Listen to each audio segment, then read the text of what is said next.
The recipient tonight of the Distinguished Alumna Award, Andrea Mitchell, class of 1963. You have seen her report from the White House. You have seen her report from all around the world. She's the chief foreign affairs correspondent for NBC News. She's the anchor of MSNBC's Andrea Mitchell Reports. Ladies and gentlemen, please give a very warm welcome to an iconic broadcaster, one of our most esteemed graduates from New Rochelle, Andrea Mitchell. It is so extraordinary to be here, and Steve had the great wisdom to suggest that I come and go to the high school and take a walk. And I took a walk with some of the students from the Herald and with Mr. Richardson, and it was so inspiring. I am so overwhelmed. You know, to be there, to see the new wings, to see the theaters and the dance studio and the art and music, not art because I was hopeless in that department, but music was such an important part of my life. It is so much a part of my life, and it's all because of what I learned in New Rochelle Public Schools. Do you all realize what a special place this is? Look around.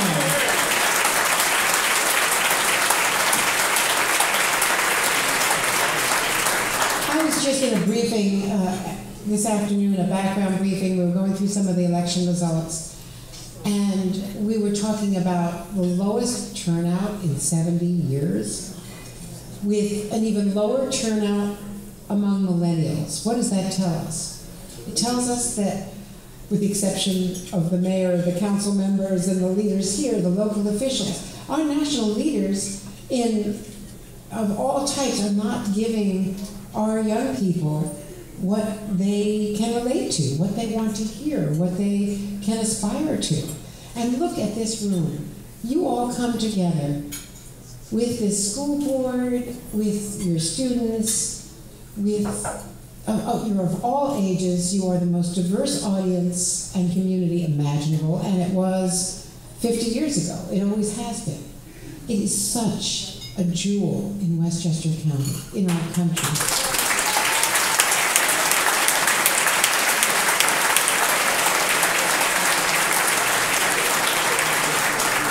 When I saw those theaters and the art studios and the band room and the orchestra room, I could think back to, I was in Roosevelt Elementary, only a few blocks from here, yes. And we all were given a choice of instruments. I came from a musical family. My mother played the piano, and my grandfather and great-grandfather were musical. My grandmother was musical. On my father's side, my great-grandfather had a music conservatory, I'm told, in New York City back at the turn of the century. So somehow I inherited some of that, and I got a violin. My sister played the piano and the bassoon. I played the violin. My brother played the cello and the flute. We had so many musical evenings. My mother was the president, the first woman president of the Philharmonic Symphony of Westchester. I played in that orchestra. I think that was nepotism, really. I wasn't that talented. But it all began with this place, and that musical experience all through high school and the double octet and our music. The first time I ever went to the Metropolitan Opera, the Old Met on 34th Street, was a school trip from Albert Leonard Junior High School from Norman Brooks. Did anyone else remember Mr. Brooks? What a joy he was. Gilbert Sullivan. He gave me this part. I was the Queen of the Fairies in Ireland. Well, I'll never forget it. I could sing it right now, but I won't. The excellence in this school system, in this high school, in academics, in athletics, in music and art, in the school newspaper. All of you here are contributing with your work, with your presence, with your financial support to the incredible traditions. Yes, 50 years. It's a long time, I can't believe. 50 years. But it was New Rochelle Public Schools that gave me the keys to the world of art, of music, of literature, science, and of course journalism. In elementary school, in the 6th grade, I was chosen to be the school reporter for what was then the Standard Star. So once a week, my mother would drive me down to Main Street, and I would write a column and be scribbling in the car, because I was always late on deadline, and turn in my column and hope that my column would compete with all the other elementary schools to write the Friday column on what was happening in public schools. And then in 7th grade, my wonderful social studies teacher, Iris Saracen at Albert Leonard, very frustrated with that I was not such a great student, I was lackadaisical, I was cutting up in class. He took me aside one day and he gave me a copy of a dog-eared book, a paperback, and it was his own copy of The Age of Jackson by Arthur Schlesinger Jr. He said, read this, I think you are better than you are in class. I think you are smarter than you are behaving in class. And I was hooked on history, hooked on American presidents. It became, of course, one of the passions of my life. I remember in a geography class in 6th grade at Roosevelt, we had to choose a country. Well, we had gone to the United Nations building and gone on a school trip. I chose Yemen. What 6th grader chooses Yemen? That was a signal, I guess. I studied French, I studied Latin at New Rochelle High. Who remembers Mr. Brockway? Apis lapis lazuli, he's called himself. I can still remember how to conjugate the verbs in Latin. And Crescent Carosi, the most demanding, challenging, exciting English teacher. She taught me how to love literature, how to analyze literature, how to write, how to care about Shakespeare and Thomas Hardy and Jonathan Swift and so much more. And yes, Maggie Weinstein.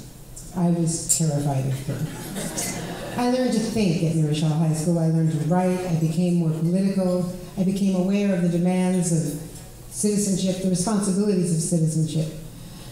It was a time of great tumult, the civil rights movement, and we lost one of our great young alumni, Mickey Schwerner, Ann Schwerner, our math teacher's son, who is going to be honored on November 24th, posthumously, of course, with the 3 of those civil rights leaders, Cheney and Goodman and Schwerner, are going to receive the Presidential Medal of Freedom, the highest honor.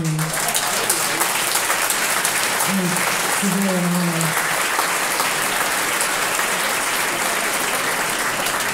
And what is so exciting to me tonight is that the achievements of New Rochelle High School just grow and flourish decade after decade.